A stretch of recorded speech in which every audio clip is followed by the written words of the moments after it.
নমস্কার বন্ধুরা, মঞ্জুরিস কিচেনে সবাইকে স্বাগত জানাচ্ছি। আজকে আমি আপনাদের জন্য দোকানের মতো রসালো নরম তুলতুলে গোলাপ জামুন রেসিপি নিয়ে এসেছি। ঘরোয়া কিছু সাধারণ উপকরণ দিয়ে আমি তৈরি করেছি এই গোলাপ জামুন।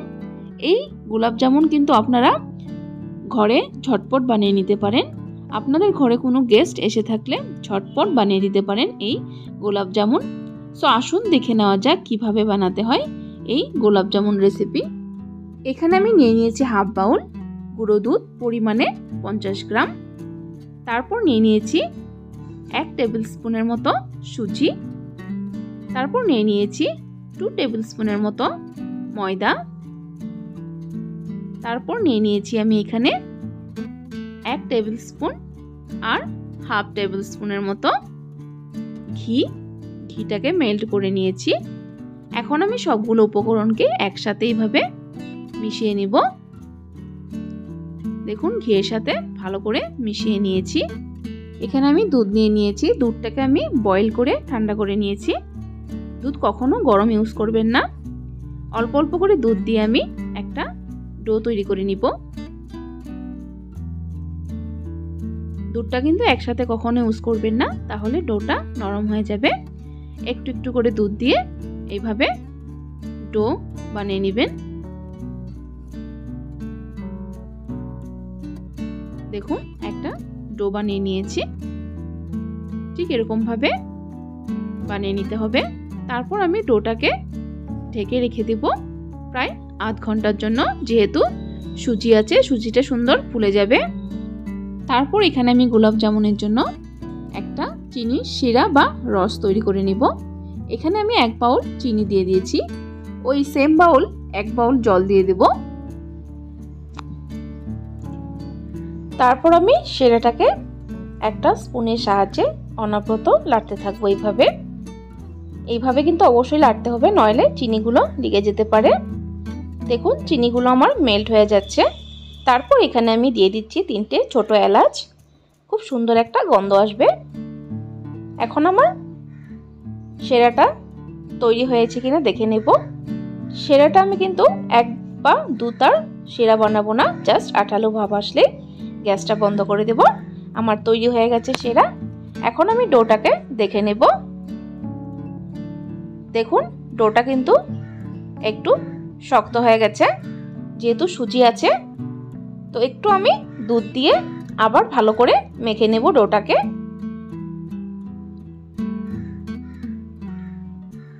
ডোটা কিন্তু যতটুকু মাখবেন ততটুকুই সফট হবে। সো এখন আমি এইভাবে ছোট ছোট করে গোলাপ জামুন, মিনি গোলাপ জামুন শেপ বানিয়ে দিচ্ছি। আমি মিনি গোলাপ জামুন বানাচ্ছি, আপনারা যে কোনো সাইজে বানাতে পারেন। এইভাবে বানিয়ে নিচ্ছি। ডোটা কিন্তু একটু আঠালো ভাব আসবে, ভয় পাবেন না, ঠিক এরকমই থাকবে। একটু হাতে ঘি নিয়ে শুধু এইভাবে গোল গোল করে বানিয়ে নেবেন। দেখুন আমি সবগুলো বানিয়ে নিয়েছি। এখন আমি যাব ফ্রাই করার প্রসেসে। এখানে আমি সাদা তেল নিয়ে নিয়েছি। ওই সাদা তেলের মধ্যে আমি 2 টেবিল স্পুনের মতো ঘি দিয়ে দিব। আপনারা চাইলে সম্পূর্ণ ঘি দিয়েও ভাজতে পারেন বা ঘিটাকে স্কিপ করে সাদা তেল দিয়েও ভাজতে পারেন। সো তেলটা আমার গরম হয়ে গেছে। তেলটা কিন্তু একদম গরম করবেন না, নইলে পুড়ে যেতে পারে গোলাপ জামুনগুলো। সো এখন আমি সবগুলো গোলাপ জামুন দিয়ে লালচে করে ভেজে নেব। আর গোলাপ জামুনগুলো কিন্তু এভাবে দিয়ে একটু টাইম রেখে অনবরত লাড়তে থাকবে। দেখুন ঠিক এরকম লালচে ভাব এসে গেছে আমার গোলাপ জামুন। সো আপনারা যদি আরেকটু লালচে ভাব আনতে চান তাহলে আরেকটু টাইম ভেজে নেবেন। আমি এরকমই রাখছি।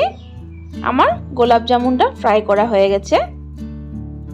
এখন আমি চিনির শিরাটাকে আরেকটু গরম করে নেব। চিনির শিরাটা কিন্তু অবশ্যই গরম করে নেবেন, ঠান্ডা শিরা কখনো ইউজ করবেন না, তাহলে গোলাপ জামুনের ভিতরে রসটা ঢুকবে না।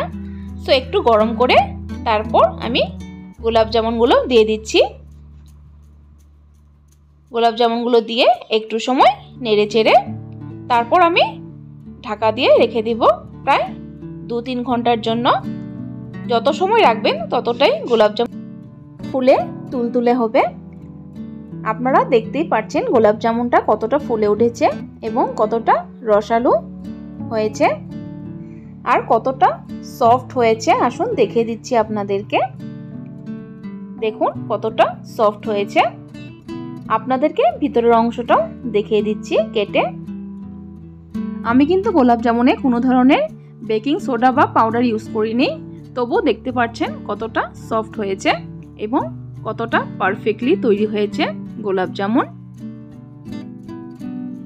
সো ফ্রেন্ডস, আজকের রেসিপিটা যদি আপনাদের ভালো লেগে থাকে ভিডিওটাকে একটা লাইক কিন্তু অবশ্যই দিবেন আর আমার চ্যানেলটাকে সাবস্ক্রাইব করে পাশে থাকা বেল আইকনটা ক্লিক করে দিবেন, তাহলে আমার চ্যানেলে নিত্য নতুন রেসিপির নোটিফিকেশন আপনারা পেয়ে যাবেন।